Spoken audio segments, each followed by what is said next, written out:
বাউফলে আত্মকর্মসংস্থানের লক্ষ্যে 7 দিন ব্যাপী অপ্রাতিষ্ঠানিক ভ্রাম্যমাণ প্রশিক্ষণের উদ্বোধনী অনুষ্ঠান অনুষ্ঠিত হয়েছে।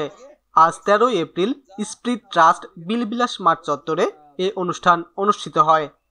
অনুষ্ঠান উদ্বোধন করেন যুব উন্নয়ন অফিসার মোহাম্মদ হানিফ খান। স্পিরিট ট্রাস্ট এর সহযোগিতায় স্থানীয় শেরেবাংলা সমবায় গ্রুপের 30 জন সদস্য এই প্রশিক্ষণে অংশগ্রহণ করেন।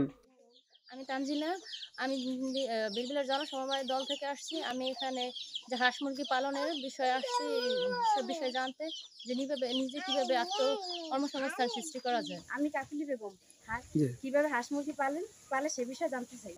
হাঁস মুরগি পালন, যেটা বিশেষ করে মা বোনরাই বেশি লালন পালন। এই 6 দিন ট্রেনিং হবে। 6 দিনে আপনারা কেউ মিস দেবেন না দয়া করে। অনুষ্ঠান সহায়তায় ছিলেন মোহাম্মদ শাহাদত ও সাইফুল ইসলাম। 13 এপ্রিল শুরু হওয়া 7 দিন ব্যাপী এ প্রশিক্ষণ চলবে আগামী 19 এপ্রিল পর্যন্ত। আকাশ মাহমুদ, বাংলাদেশ মেইল 24, ঢাকা।